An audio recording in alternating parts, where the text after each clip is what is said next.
23వ అధ్యాయము 43వ వచనం. అందుకాయన వానితో, నేడు నీవు నాతో కూడా పరదేశిలో ఉందువని నిశ్చయముగా నీతో చెప్పుచున్నానెను. ఈ మాట విషయం చిన్న ప్రార్థన చేసుకుందాం. ప్రేమ నమ్మకం గల మా ప్రియ పరలోకపు తండ్రి, నీ ఘనమైన నామమునకు వందనములు ప్రభువా. అయా ఈ యొక్క శుభ శుక్రవారం దినమున ప్రభా, ఈ యొక్క 7 మాటల్లో 2వ మాట ధ్యానించుండగా తగిన జ్ఞానములు మాకు దయచేయండి, మమ్మల్ని మరుగుపరచండి. నీ బిడ్డలతో మీరే నీ వాక్యంతో మాట్లాడి నడిపించమని మా ప్రభును మా ప్రియ రక్షకును అయిన యేసు క్రీస్తు వారి నామానికి వేడుకుంటున్నాము తండ్రి, ఆమేన్. ఓకే, లూకా సువార్త 23వ అధ్యాయం 43వ వచనంలోని ఈ విధంగా రాయబడి ఉంది. అందుకు ఆయన వానితో, నేడు నీవు నాతో కూడా పరదేశిలో ఉందువని నిశ్చయముగా నీతో చెప్పుచున్నానెను. ఇక్కడ వారు అంటే ఎవరు? ఎవరితో మాట్లాడారు దేవుడు? దేవుడే. ఎవరితో మాట్లాడారు? దొంగతో మాట్లాడారు. తప్పు, మీరందరూ తప్పు.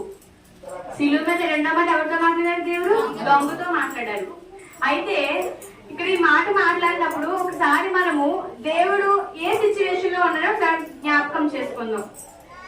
సిలువ మీద వచ్చే ముందు 40 దినములు ఆయన ఏ కొండ పైన ప్రార్థన చేశారండి? గొల్గోతా కొండ పైన, ఒలీవ కొండ పైన, ఒలీవ కొండ పైన 40 దినములు ఆయన ప్రార్థన చేసినప్పుడు ఎన్నో ఆటంకములు ఆయనకి ఎదురయ్యాయి. ఎందుకంటే ఆయనతో ఉన్న శిష్యులే ఆయనతో కరెక్ట్ గా నడవలేకపోయారు 40 దినములు. అయితే మనకి 40 దినములు సమయం ఉంది, దాన్ని మనం ఎలా ఉపయోగించుకుందాం? అందరూ కరెక్ట్ గా దేవుని సన్నిధికి వచ్చామా? సరే, రాకపోయినప్పటికీ దేవుళ్ళు పరిపూర్ణంగా ఇంట్లో ఉండేలా మనము ఆయనతో ఉన్న సంబంధం మనము మెయింటైన్ చేస్తామా అంటే లేదు. ఈ 40 దినములు ఎలాగా మనకి మన సమయము వృధా చేస్తాం. కనీసము ఈ గుడ్ ఫ్రైడే రోజు, ఇది శుభ శుక్రవారం అని ఎందుకు అంటామండి? మన ఇంట్లో ఎవరైనా చనిపోతే ఆ రోజు మనకు మంచి రోజు అంటామా, అయితే చెడ్డ రోజు అంటామా? ఇది మా జీవితంలో మర్చిపోలేము. ఈ రోజు ఫలానా వాళ్ళు చనిపోయారు మా ఇంట్లోని, కాబట్టి మేము ఎప్పటికీ మర్చిపోలేము, ఇది మాకు చాలా బ్యాడ్ అయింది రోజు అని చెప్తాం. కానీ ఆ దేవుడు కల్వరిలో చనిపోయిన రోజు శుభ శుక్రవారం మనం ఎందుకు అంటున్నాం? ఎందుకంటాం చెప్పండి? ఆయన నీనా పాపముల గురించి మనము పొందవలసిన మరణాన్ని ఆయన మన కోసము పొందాడు. అంటే మనల్ని ఆయన ఏం చేశాడు? కాపాడాడు. మనకు రావాల్సిన శిక్ష ఆయనే సిలువ పైన భరించారు. కాబట్టి అది మనకు మంచిది కదా. కాబట్టి దీన్ని మనం శుభ శుక్రవారం అని అంటాం. ఇప్పుడు ఈ 2వ మాటకి వెళ్లే ముందు ఈ దొంగ దేవుడు దొంగతో చెప్తున్నాడు. అంతకుముందు దొంగ ఏమన్నాడు? దేనికి దేవుడు రిప్లై ఇచ్చిన మనం కనుక్కుందాం. ఫస్ట్ ఈ సిచ్యువేషన్ జరిగే ముందు దేవుడు ఎలా అన్నాడంటే, ఇంకా ఆయన అప్పటి వరకు వీధుల్లో తీసుకొని వచ్చి అంత పెద్ద సిలువను భుజం మీద వేసి మొత్తం యెరూషలేము వీళ్ళందరిలో తిప్పి తీసుకొచ్చి సిలువ పైన పడుకోబెట్టి చేతుల్లో మేకులు కొట్టి 2 కాళ్ళు దగ్గర పెట్టి 2 కాళ్ళ మీద ఒక మేకు కొట్టి తలకి ఏం పెట్టారండి? వంట తీయడం పెట్టి ప్రక్కలో బల్లెంతో పొడిస్తే ఏమొచ్చిందంట? నీరు. రక్తం రాలేదు, నీరు వచ్చింది. ఎన్ని కొరడాలు దెబ్బతిన్నారండి ఆయన? 1 తక్కువ 40, అంటే 39 కొరడాల దెబ్బలు ఆయన కొట్టారు. ఆ కొరడానికి ఎలా వచ్చిందంట? మనకు చూపిస్తారు కదా కొన్ని సినిమాల్లోని, దేవుని సినిమాల్లో కూడా అని రాడ్ లా ఉండి దానికి ముళ్ళు కొడితే చర్మం కూడా వస్తుంది అన్నమాట.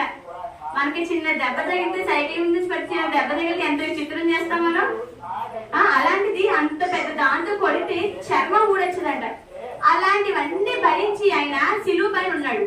ఉన్నప్పుడు మొదటి మాట ఏం చేశాడు ఆయన? తండ్రి, వీడేం చేస్తున్నాడు వీరికి తెలీదు. అసలు ఎవరైనా అనగలమా మాట? మనం ఎవరైనా అనగలమా? అన్ని బాధలు పెట్టి, సరే వాళ్ళందరూ బాధలు పెట్టారు, ఓకే. ఎదురు చూస్తున్న వాళ్ళు ఏం చేస్తారు? ఒక వింత చూస్తూ వీరికి ఇలాగే అవ్వాలి. దేవుడు అని చెప్తాడా వచ్చి? అసలు ఎవరితను దేవుడు అని చెప్పి ఇంతమందిని ఇలా మోసం చేస్తాడా? ఇలాగే చావాలి, ఇలాగే ఉండాలి, ఇంకా శిక్షించాలనేసి అనేక మంది జనాలు దేవుని ఏం చేస్తారు? దూషిస్తున్నారు. అలాంటి దేవుడు మనకు కోపం మనం ఏం చేస్తాం? వాళ్ళని తిడతాం, ఎదుటి వాళ్ళని. నన్ను ఇంత బాధ పెడితే మీరు ఇలాంటి మాటలు మాట్లాడతారని. కానీ దేవుడు ఏం చేస్తారు? తండ్రి, వీరేం చేస్తారు వీరికి తెలీదు, వీరిని క్షమించు. ఎంత ప్రేమ పడిన మన దేవుడు. ఎన్ని తప్పులు చేసినప్పటికీ ఆయన క్షమించడా లేదా? ఆయన క్షమించే దేవుడు. నా జీవితంలో కూడా మనం అనేకమైన తప్పులు చేస్తాం. ఇప్పటికి బాప్తిజం పొందక ముందు చేస్తాం, బాప్తిజం పొందిన తర్వాత కూడా చేస్తున్నాం. కానీ బాప్తిజం పొందకుండా అంటే దేవునికి తెలీదు, పాపం చేస్తాం. కానీ బాప్తిజం పొందిన తర్వాత ఆయన ఎవరో తెలుసు, నిత్య జీవానికి ఆయన ఏమవుతాడో తెలుసు, ఆయన ఎంత గొప్ప తండ్రో తెలుసు. అయినప్పటికీ మనం లోకంలో పడుతున్నాం. మన లోకంలో పడ్డామని ఆయన ఏమని మనల్ని శిక్షిస్తున్నాడా? లేదు. తన ప్రేమతో మనల్ని తిరిగి క్షమించి ఒక నూతనమైన దినమును మనకి ఆయన ఇస్తున్నాడు. ఇది మొదటి. రెండో మాట, నేడు నీవు నాతో కూడా పరదేశంలో ఉంది అని దొంగతో దేవుడు చెప్తున్నాడు. అయితే ఈ దొంగ దేవుని అడిగేటప్పుడు దేవుడు ఎలా ఉన్నాడంటే చివరి క్షణాలు మాట. ఒక మనిషి చనిపోయేటప్పుడు చివరి క్షణాల్లో మాట్లాడే మాటలు మనము జీవితాంతం చెప్పుకుంటాం, అవునా కదా? చివరి క్షణాల్లో మాట్లాడే మాటలు జీవితాంతం. అమ్మ నువ్వు నన్ను ఇలా చేస్తావంటే మా అమ్మ చనిపోయే ముందు నాకు ఇలా చెప్పింది అని ఇప్పటికి మన పిల్లలు చెప్తూనే ఉంటారు. మన నాన్నమ్మ వాళ్ళు మనకి చెప్పడం ఇలా చేస్తూ ఉంటాం కదా. చివరి మాటలు అనేవి చాలా ప్రాముఖ్యమైనవి. కాబట్టి వీటిని మనం 7 మాటలు ఎంతో ప్రాముఖ్యంగా తీసుకొని ప్రతి సంవత్సరము ఈ దినమున వీటిని మనం ధ్యానించడానికి వీటికున్న ప్రాముఖ్యత ఏంటంటే ఆయన చనిపోయే ముందు మాట్లాడిన 7 మాటలు. అది కూడా ఏ విధంగా మాట్లాడాడు? సిలువలో అంత బాధలోని ఆయన 7 మాటలు మాట్లాడారు. అయితే ఈ మాటలు మాట్లాడే ముందు ఆయనలో ఏ మాత్రము ఓపిక లేదు. ఓపిక లేకుండా కళ్ళు మూసుకుపోతూ ఎంతో నీరసముతో అప్పటి వరకు కూడా ఆయన చాలా మౌని అన్నాడు. ఏం మాట్లాడట్లేదు. అంటే సిచ్యువేషన్ అతని ముందు జరుగుతున్నా ఆయన ఏం మాట్లాడకుండా ఉన్నప్పుడు ఈ దొంగ ఒక్క మాట మాట్లాడాడు. ఏమని? ఈ దొంగ ఇవన్నీ చూస్తున్నాడు. ఏంటి? దేవుడు వీళ్ళు ఏం మాట్లాడుతున్నారో, వీళ్ళు ఏం చేస్తున్నారు, దానికి ఎలా రియాక్ట్ అవుతాను. ఇప్పుడు దొంగ అనుకో ఏమనుకుంటాడు? నేను దొంగతనం చేశాను కాబట్టి నాకు ఈ శిక్ష ఓకే. మరి ఇతను ఏం చేశాడు? నా పక్కన అతను ఏం చేయలేదే. కానీ ఈయన మాకన్నా డబల్ గా ఈయన ఇబ్బంది పెడుతున్నారు. అయినప్పటికీ ఈయన ఏం మాట్లాడుకుని ఏమన్నాడు? తండ్రి వీళ్ళేమి చేయుచున్నారో వీరికి తెలీదు. ఆ ఒక్క మాటతో ఆ దొంగ హృదయం ఏమైందండి? కదిలింపబడింది. ఏంటి ఇంత చేస్తున్నా వీళ్ళు క్షమించమన్నాడు ఈయనేంట్రా బాబు అసలు ఇంత మంచి ఎక్కడ దీనికి? వాళ్ళ పాపాన్ని వాళ్ళు ఇంత ఇబ్బంది పెట్టి ఇంత జనాలు ఇంత మాటలు మాట్లాడుతున్నారు, ఇంత ఇల్లు తిడుతున్నారు ఏంటి? అయినా వీళ్ళు దేవా వీళ్ళు ఏం చేయించినా వీళ్ళకి తెలియదు, వీళ్ళు నువ్వు క్షమించు అని అన్నాడు కదా అనేసి వెంటనే ఏమైందంటే ఆలస్యం చేయకుండా వెంటనే దొంగ దేవా నువ్వు నన్ను జ్ఞాపకం చేసుకో, వెళ్ళడానికి ప్రార్థిస్తాను. వెంటనే ఆ దొంగ కొంచెం ఆలస్యం చేస్తుంటే దేవుడు ఇంకా చనిపోతారు కదండి. ఇద్దరు దొంగలు ఇద్దరిలో ఒకరికి ఎందుకు పశ్చాత్తాపం వచ్చింది? ఇద్దరికి ఎందుకు రాలేదు? అది గ్రహించుకోలేకపోయాడు అంతే, అవునా? ఇప్పుడు ఇంతమంది ఉన్నాము, ఇంతమందిలో దేవుని యొక్క నిజ ప్రేమను కొంతమందిలో మనం తెలుసుకుంటాం, రుచి చూసి కొంతమంది తెలుసుకోగలం. ఎప్పుడు మన ప్రతి ఒక్క పరిస్థితిలో ఎప్పుడైతే మనం దేవుడి పైన ఆనుకుంటామో అప్పుడు మాత్రమే ఆయన ప్రేమ మనకి తెలుస్తుంది. ఏదో ప్రార్థనకు వస్తున్నావు, ప్రార్థన చేసుకుంటున్నావు, వెళ్ళిపోతున్నావు, దేవుడు మా కుటుంబంలో ఏమి చేయట్లేదంటే నువ్వు సరిగా ప్రార్థించట్లేదు. నీకు అన్ని ప్రార్థన ఏంటి? కుటుంబానికి కన్నీటితో నువ్వు దేవుడిలో కొంచెం మోకరించి అడుగు. ఖచ్చితంగా కార్యం చేస్తాడే చేయడా? ఖచ్చితంగా చేస్తాడు దేవుడు. ఆయన జీవం గల దేవుడు, ఖచ్చితంగా నమ్మకమైన దేవుడు ఆయన. కాబట్టి ఈ దొంగ కూడా ఏమనుకున్నాడంటే నమ్మడు దేవుడిని. ఈయన చాలా గొప్పవాడు, ఈయన చేస్తాను, ఈయన ఏం మాట్లాడలేదంటే ఈయనలో ఏదో ఉంది కాబట్టి ఈయన నేను అడుగుతాను అన్నప్పుడు దేవుడు అంత కోపంలో చిరాకులో దొంగని తిట్టానా అండి? దొంగని ఒక్క మాట అనలేదు. ఒక్క మాట అనకుండా నేను నువ్వు నాతో కూడా పరదేశంలో ఉంది అన్నాడు. అయితే నేను అనుకుంటాను లోకంలో ఉన్న తెలివైన వాళ్ళని దొంగ కూడా ఒక తెలివైన వాడు అనుకుంటాను నేను, అవునా కదా? ఏమాత్రం కొంచెం ఆలోచన చేస్తుంటే తను నిత్య జీవానికి వెళ్ళగలిగేవాడా? వెళ్ళడు. చనిపోతారు. చనిపోయిన వాళ్ళు ఎక్కడికి వెళ్తారండి? నరకంలో ఏముంటది? అగ్ని ఆరదు, పురుగు చావదు. నిత్యము ఆ మంటలు, ఆ అగ్నిలో మండుచున్న అగ్నిలో ఎప్పుడు మనం కాలుతూనే ఉండాలి. కాబట్టి దొంగ తెలివైన వాడా కాదా? తెలివైన వాడు. పశ్చాత్తాపం చెందిన వెంటనే ఆలస్యం చేయలేదు. ఎప్పుడైతే తన మైండ్ లో ఆలోచన వచ్చిందో ఈయన గొప్పవాడు, ఈయన చాలా గొప్ప దేవుడు, ఈయన నిజమైన మెస్సయ్య అని ఎప్పుడైతే నమ్మాడో క్షణము ఆలస్యం చేయకుండా వెంటనే దేవుని దగ్గర పశ్చాత్తాపడి దేవా నన్ను జ్ఞాపకం చేసుకో అని ఎప్పుడైతే మాటలు చెప్పాడో దేవుడు వెంటనే అతన్ని యాక్సెప్ట్ చేశాడు. అయితే ఒక చిన్న ఎగ్జాంపుల్ నేను చెప్తాను. ఇప్పుడు మనము చాలా సముద్రాల దగ్గర షిప్స్ ఉంటాయి కదా, షిప్ యార్డ్స్, పెద్ద కంటైనర్స్ లో పెద్ద పెద్ద పార్సిల్స్ ని తీసుకెళ్తాయి షిప్స్. అవి మనుషులు మోసుకెళ్ళగలరండి? మోసుకెళ్ళారు. తీసుకెళ్లి సముద్రంలో నుంచి మనుషులు షిప్ లో పెట్టగలరా? పెట్టలేరు. ఒకవేళ షిప్ ఒడ్డుకే ఉన్నా కూడా అంత పెద్ద పెద్ద పార్సిల్స్ ని వాళ్ళు తీసుకెళ్లారు. కాబట్టి వాళ్ళు ఏం యూజ్ చేస్తారు? ఒక క్రెయిన్ యూజ్ చేస్తారు. అవునా? ఆ క్రెయిన్ కి ఏంటి మిషన్ అన్నింటిలో మెయిన్ ఏంటి? ఒక హుక్ ఉంటదానికి ఇలాగా. ఆ హుక్ తోని ఇలా లేపి మొత్తం ఎక్కడ పెట్టాలో అప్పుడు చాలా సేఫ్టీగా పెట్టదు. మళ్ళా నేను ఆపరేట్ చేసాను కూడా చాలా జాగ్రత్తగా ఆపరేట్ చేసి పలానా ప్లేస్ లో నువ్వు పెట్టాలరా అంటే చక్కగా తీసుకెళ్ళి ఆ ప్లేస్ లో పెడతాడు. ఒకవేళ ఆ క్రెయిన్ ఆ హుక్ తీసుకోకపోతే ఆ వస్తువు అక్కడ ఉండిపోద్ది, తీయలేదు. ఇంకా వితౌట్ ఆ హుక్ లేకపోతే మనం తీయలేము. అలాగే నీకు నాకు మధ్య, అంటే నీకు నాకు మధ్య, పరలోక దేవునికి మధ్యలో ఎవరున్నారో హుక్ గా? యేసే ఉన్నాడు. మనం ఎప్పుడైతే ఆయనతో కలపబడతామో ఎత్తైన స్థలములో అంటే పరదేశంలో మనం ఉంటాం. ఆయనతో ఎప్పుడైతే మనం జతపరచబడమో భూమి మీద విడిచిపెట్టబడతావు. నువ్వు భూమి మీద విడిచిపెట్టబడితే నీకేముంటది? ఏముండదు, నిత్య నరకమే. భూమి మీద ఉందండి. మన శాశ్వతమైన జీవం ఎక్కడుంది? పరలోకంలో ఉంది. ఇది కాదు మన శాశ్వతమైన జీవము.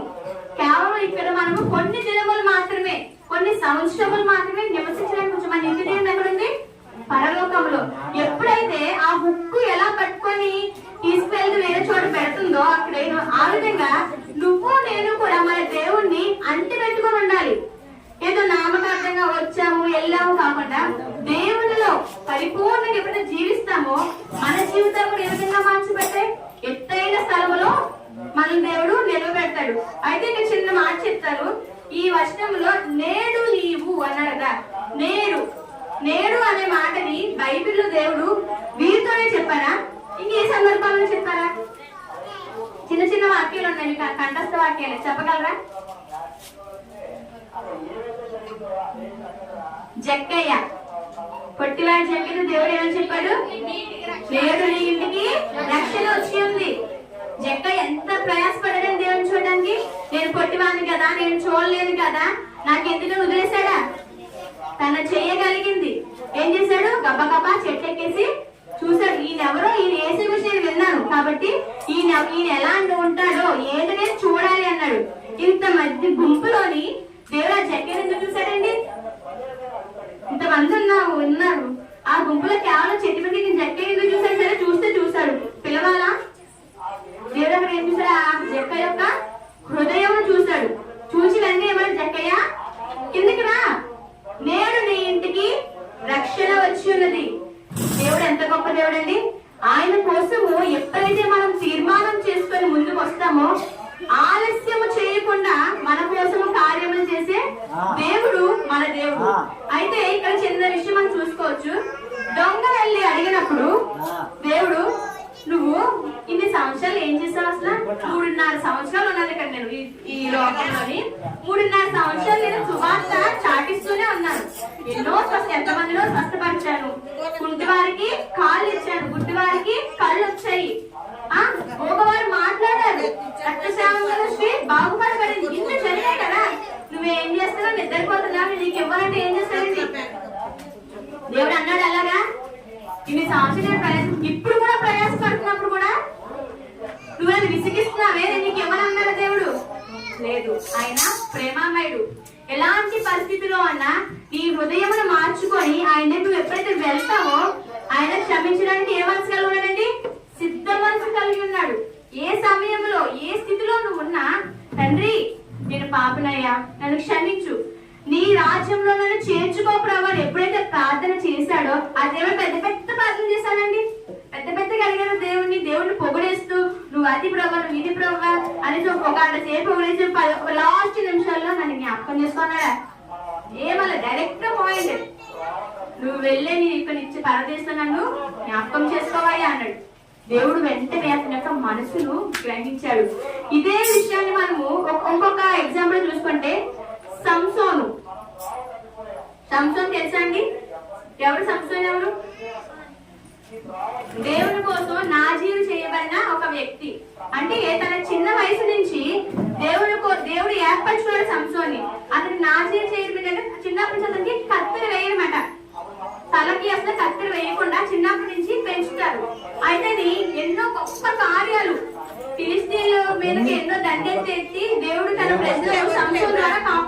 ఉన్నప్పుడు సంసోను దేవుడి మాట వినకుండా తనకిష్టమైన ప్రేమ వివాహం చేసుకొని చాలా చక్కగా తన భార్యతో ఫిలిస్తీన్ల దేశంలో ఉన్నాడండి. తన భార్య ఎలాంటిదంటే అప్పటి వరకు సంసోను అన్ని చేయాలి, ఎన్నో చోట్లకు వెళ్ళాడు, ఎన్నెన్నో యుద్ధాలు చేశాడు, ఒక్కడే సింగిల్ పర్సన్, ఎంతో వేల మందిని చెప్పాడు. అయితే తన భార్య అడుగుతుంది ప్రేమగా ఉన్నప్పుడు, నువ్వు ఏ చోటుకి నీకు జయమే వస్తుంది కదా, నీకు శక్తి ఎక్కడి నుంచి వచ్చింది అంటే అప్పుడు సంసోను చెప్తాడు, నా బలం అంతా నా తలలో ఉంది, ఒకవేళ జుట్టు తీసేస్తే నాకు ఆ బలం ఉంది, నేనేమి చేయలేను, నేను ఇంకా పసిపిల్లవాడితో సమానం చెప్తాడు. అయితే తన భార్య సంసోను పడుకున్నప్పుడు నిద్రలో వెళ్ళినప్పుడు ఏం చేసేసి మాత్రం గుండు ఏం చేస్తాడు. ఇంకా సంసోను ఏమైపోయాడు, ఇంకా బలహీనుడు అయిపోయాడు. బలహీనుడు అయిపోయినప్పుడు వీళ్ళు ఫిలిస్తీన్లందరూ ఏం చేస్తారంటే అతన్ని తీసుకువెళ్ళి ఒక గుడి దగ్గర స్తంభాలు కట్టేసి తన 2 కళ్ళని తీసేస్తారన్నమాట. నువ్వు మమ్మల్ని ఎన్ని ఇబ్బందులు పెట్టావు నువ్వు, ప్రతిసారి నీకే చేయమొచ్చింది, మమ్మల్ని ఎంత ఇబ్బంది పెట్టావు నువ్వు అనేసి సంసోన్ని అలా ఎప్పుడైతే తీసేస్తాడో సంసోను అప్పుడు బాధపడతారన్నమాట.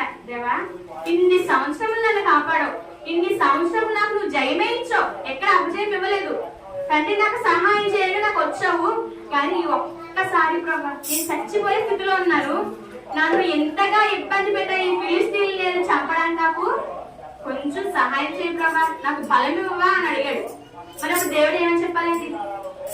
మీరు చెప్పండి, దేవుడు ఏమని చెప్పాలి? అసలు నువ్వు నా మాట వెళ్ళలేదు, చిన్నప్పటి నుంచి నిన్ను నా బిడ్డగా పెంచుకున్నాను, నువ్వు అడిగిన ప్రతిదీ నేను చేశాను, నువ్వు వెళ్ళిన ప్రతి చోట నీకు జయమే ఇచ్చాను, కానీ నువ్వేం చేసావు? తప్పిపోయావు, లోకంలో పడిపోయావు. నువ్వు లోకంలో పడిపోయి నీకు నచ్చినట్లు జీవించి దేవుడు నీకు ఇచ్చిన గొప్ప ఆధిక్యతను కూడా ఆ ఫిలిస్తీన్లతో చూసి చెప్పేశావు. నువ్వు నీ బలం నువ్వే పోగొట్టుకున్నావు కదా, వదిలేశాడా దేవుడు? వదలలేదు. దీన్ని బట్టి ఆలోచించిన దేవుడు ఎంత గొప్ప దేవుడు. వదలకుండా ఏం చేశాడండి? సంసోనుకి బలం ఇచ్చాడు దేవుడు. బలం ఇచ్చినప్పుడు సంసోనుకి 2 చేతుల్లో కట్టేశారు కదా, ఈ చేతి ఈ స్తంభం, ఈ చేతి ఈ స్తంభం కట్టినప్పుడు దేవుడు తనకి ఇచ్చిన బలం బట్టి ఆ స్తంభాలు ఎలా కొట్టగానే అంట మొత్తం గుడి మొత్తం పడిపోయి అతని జీవిత కాలం అంతా అతన్ని చంపిన వారి కంటే ఆ సమయంలో చివరి క్షణంలో అతన్ని చంపిన వారు ఎక్కువ మంది అంట. జరుగుతుంది అలాగా. ఇన్ని సంవత్సరంలో అతను ఎంతమంది చంపారో వాళ్ళకన్నా డబుల్. ఇది ఎవరి వల్ల సాధ్యము? సంసోను వల్ల లేదు, సంసోను నమ్ముకున్న దేవుని వల్ల ఇది సాధ్యము. అలాగే దేవుడు నిన్ను నన్ను కూడా ఈ దొంగని ఏ విధంగా క్షమించాడో నిన్ను నన్ను కూడా ఈ రోజు క్షమించే సిద్ధ మనసు కలిగి ఉన్నాడు. మరి నువ్వు నేను ఏం చేయాలంటే దేవుని దగ్గర మనం మన పాపములను ఒప్పుకోవాలి.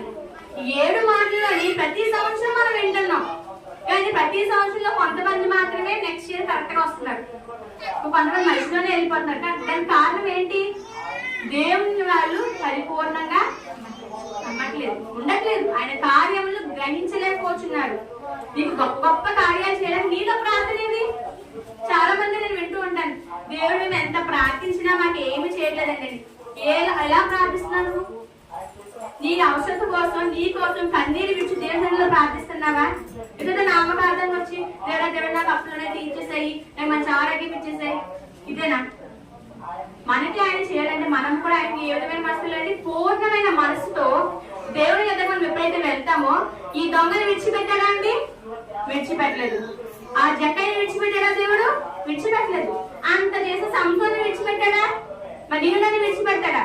విడిచిపెట్టాడు. కాబట్టి ఈ శుభ శుక్రవారం రోజైనా దేవుని జ్ఞాపకం చేసుకుంటూ మన పాపములు ఒప్పుకొని ఆయనకి ఇష్టకరంగా జీవించి ఈ దొంగ ఏ విధంగా పరదేశంలో ఉన్నాడో మనము కూడా ఆయన దగ్గర ఉండడానికి సిద్ధపాటు కలిగి ఉందాం. ఈ చిన్న వాక్యం దేవుడు దీవించి ఆశీర్వదించును గాక.